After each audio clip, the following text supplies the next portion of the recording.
Pratiwi,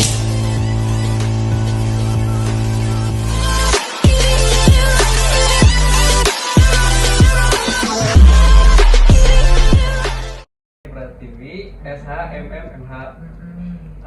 Sebelumnya kan banyak kita tahu di zaman sekarang tuh peredaran narkoba tuh udah mulai banyak, dari mulai artis-artis bahkan anak SMA atau yang sederajatnya itu udah banyak yang pakai. Nah dari itu kami ingin nanya bagaimana pandangan ibu terkait peredaran narkoba yang saat ini? Sebenarnya peredaran narkoba itu bukan saat ini aja mas, ya, tetapi sudah cukup lama, dan itu tentu saja sesuatu yang memprihatinkan, apalagi kita orang tua. Karena peredaran narkoba itu yang disasar sekarang bukan lagi orang dewasa, bahkan anak-anak sampai kepada anak-anak SD pun, hanya bentuknya macam-macam. Kalau yang gede-gede mungkin dengan istilahnya tembakau sintet, dengan ekstasi, dengan apa itu karena narkoba ya, narkoba kan narkotika dan obat-obatan. Kemudian apa itu sabu. Tadi kebetulan saya juga habis menyidang tesis itu berkaitan dengan peredaran narkotika. Jadi sebenarnya tidak saat ini, hampir di semua di beberapa tahun terakhir ini, dan ini tentu saja merupakan sesuatu yang sangat mengkhawatirkan ya. Bisa di mana saja, di dunia pendidikan, dunia pergaulan, bahkan dunia sebenarnya apa ya, sebenarnya di situ tempat kita menuntut ilmu, tetapi justru bisa dijadikan sasaran oleh orang-orang yang tidak bertanggung jawab. Terus apa lagi? Kalau menurut ibu faktor apa aja yang menjadi pendorong maraknya peredaran narkoba saat ini? Peredaran narkotika itu sebenarnya ya tadi tentu saja kurangnya pengendalian diri dari sisi agama. Kalau kita itu moral kita baik, agama kita kuat, tidak akan gampang terpengaruh. Juga faktor lingkungan. Cobalah cari teman yang kira-kira positif, dan itu yang harus itu membanding itu diri kita sendiri. Ya kan, kalau atau yang masih anak-anak memang harus adanya pengawasan dari orang tua. Tidak bisa anak itu kemudian asik dia di kamar, kita diamkan saja, ternyata sedang mengkonsumsi. Ya, jadi beberapa kasus itu kadang-kadang orang tua itu kurang peduli. Anak itu sedang ngapain dipikir, kadang-kadang belajar, nggak taunya mereka itu kumpul-kumpul, ada yang bawa satu linting ya kan, satu linting ganja diisi bareng-bareng. Diawali dari coba-coba, kemudian lama-lama dia merasakan, dia nggak tahu bener apa nggak ya, katanya nikmat, apalagi katanya bisa untuk menghilangkan apa mas, stres. Sendiri katanya padahal sebenarnya itu semua adalah sesuatu yang membodohi diri sendiri. Ya kan, kita ngapain sih barang yang begitu diikutin ya. Terus kalau misalnya anak di bawah umur itu yang pakai, itu proses hukumnya tuh seperti apa, Bu?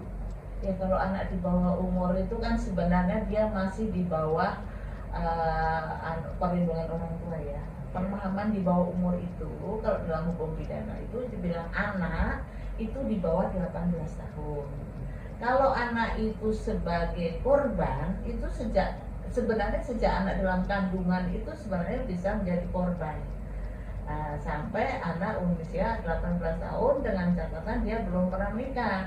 Korban dalam hal ini misal ibunya seorang pemakai, sementara dia masih dalam kandungan, pasti itu akan berpengaruh ke janin. Belum lagi ketika dia lahir, kemudian di lingkungan dia yang tidak sehat, ya orang bapak ibunya pemakai, otomatis anak itu akan terpengaruh, bisa juga menjadi pemakai. Ya dalam hal ini kalau anak di bawah umur itu tentu saja prosesnya dari proses dia ditangkap tidak ada sendiri, biasanya ada pendampingan buat anak dari dia didakwa atau jadi tersangka ya kan, biasanya sudah ada pendampingan buat mereka, karena kadang-kadang dia tidak menyadari dan tidak menyesali perbuatannya. Tapi harus diingat, sekalipun anak di bawah umur anak di bawah 18 tahun itu dapat dia sebagai pelaku mungkin ya kalau dia sebagai pelaku itu ada beberapa kali perubahan. Dulu KUHP pasal 45, 46, 47 KUHP itu anak di bawah 16 tahun itu kalau melakukan suatu tindak pidana. Nah, narkotika itu merupakan salah satu jenis tindak pidana yang undang-undang khusus ya. 35 tahun 9. Nah itu kalau di bawah umur itu dulu di bawah 16 tahun, tapi kemudian itu pasal 45, 46, 47 itu kemudian sudah dihapus dengan dikeluarkannya Undang-Undang Nomor 3 Tahun 1997. Itu beri batasan 8 sampai dengan 18 tahun dapat dipidana.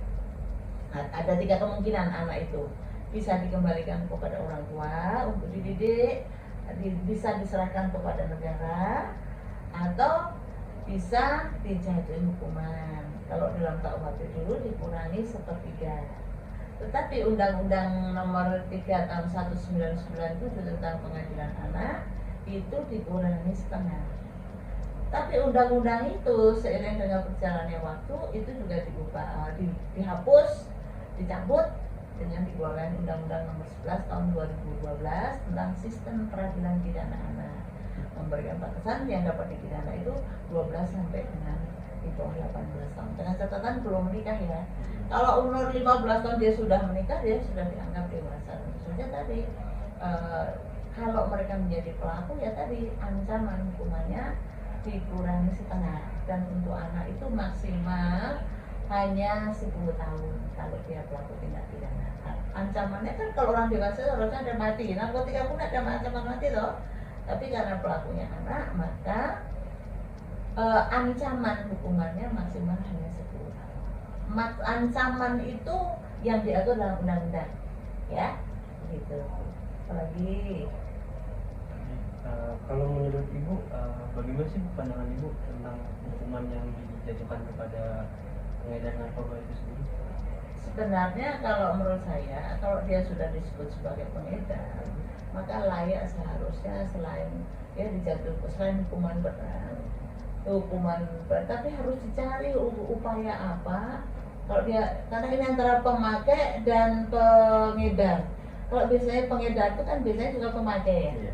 Nah, kan pasti ada kalau pemakai mestinya tentunya harus rehabilitasi karena untuk penyembuhan. Tapi kalau untuk pengedar, saya kira harus hukuman yang berat. Ya, karena dari dialah sebenarnya sumber terjadinya penyalahgunaan narkotika. Kalau nggak ada pengedarnya kan nggak ada penjualnya kan nggak ada yang membeli. Iya. Itu harusnya ya dihukum.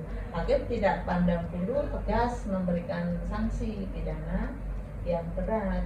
Dan tentu saja kalau menurut saya lebih baik selain pidana itu juga mereka harus seperti kerja untuk belajar untuk kerja yang positif gitu loh, supaya pikirannya tidak kepada penyalahgunaan narkotika. Terusnya kan ya, apa lagi? Biasanya kan ada banyak yang kayak pengedar Bu, tapi biasanya pengedar tuh ada yang kayak cuma ngejual aja tapi dia nggak pakai gitu. Itu kalau gitu gimana Bu? Bisa kayak cuma Saya ngejual. katakan Mas,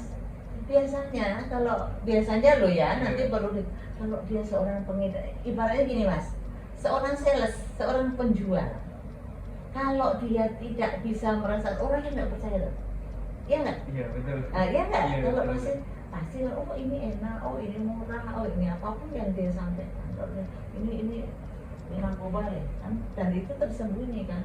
Biasanya kan dia pasti untuk promosi beli menjual itu kan pasti ya ini rasanya begini ya tahu gitu loh. Biasanya kalau pengedar itu tidak pernah. Tapi untuk melihat ke penelitiannya ya harus tadi meneliti apakah dia pasti pemakai, tapi pada umumnya karena pengedar itu pemakai. Cuman kalau pendidikan bukan saya pun juga bisa jadi pengedar, siapapun bisa jadi pengedar. Iya. Karena apa? Karena iming-iming yang ya kan ada ya mungkin daripada mungkin kalau minta gitu cuma 20.000 susah kan, Iya, tapi susah. jadi kurirnya begitu kan. Nah, kalau ini upahnya satu upah ini kan biasanya suruh coba dulu kan. Ya kan awalnya pernah nyoba. Kalian pernah nyoba belum? Enggak. Nah, jangan. Ya tapi kalian mau nggak mau harus mencari sebanyak-banyaknya informasi apa sih efek daripada narkotika. Kadang-kadang kita kayak gini kan, kecanduan, kemudian untuk kita suka nggak menyadari bahwa kita ada di mana. Orang kalau sudah kecanduan itu saya akhirnya melakukan kejahatan untuk dapat memperoleh. Orang kalau sudah istilah sakau ya, Iya. itu kan mencari sesuatu untuk mendapatkan itu terus ya. Mudah-mudahan kalian jangan mencoba ya, karena berawal dari ingin tahu, ingin mencoba, ketagihan yang buat ketagihan tidak ada, akhirnya melakukan perbuatan kriminal, mencuri ya, apalagi mencuri, menggelapkan sesuatu, jual punya temen itu kan penggelapan. Teman titip motor, titip jaket, jual. Lagi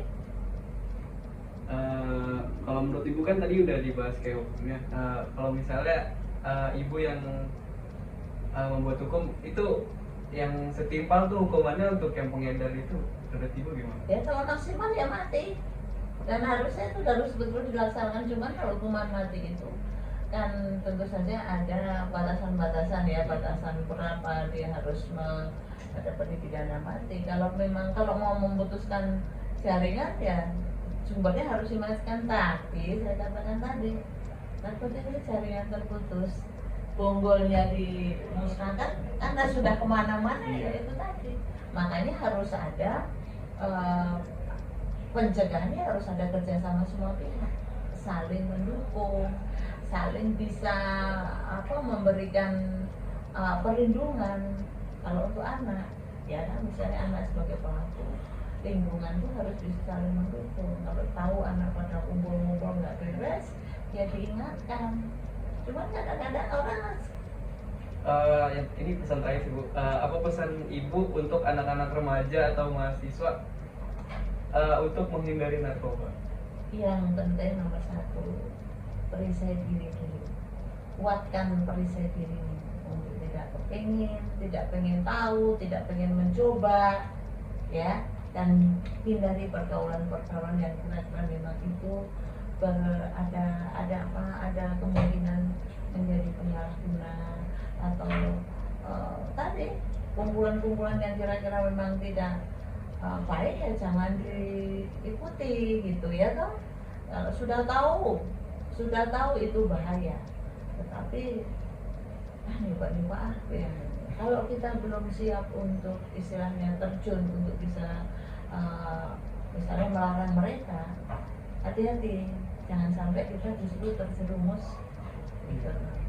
Yang penting perisai diri, banyak berdoa, mendekatkan diri pada Tuhan, cari lingkungan yang sehat. Kalau saatnya kuliah ya, jangan kalau kuliah kebanyakan alasan, ya toh, karena disitulah kesenggangan dan kesenjangan waktu maupun hal-hal lain yang kita curi-curi waktu, curi-curi kesempatan, itu justru berpotensi untuk adanya penyalahgunaan gitu ya. Oke, Ibu, terima kasih atas waktunya. Ya, sama-sama. Udah waktunya.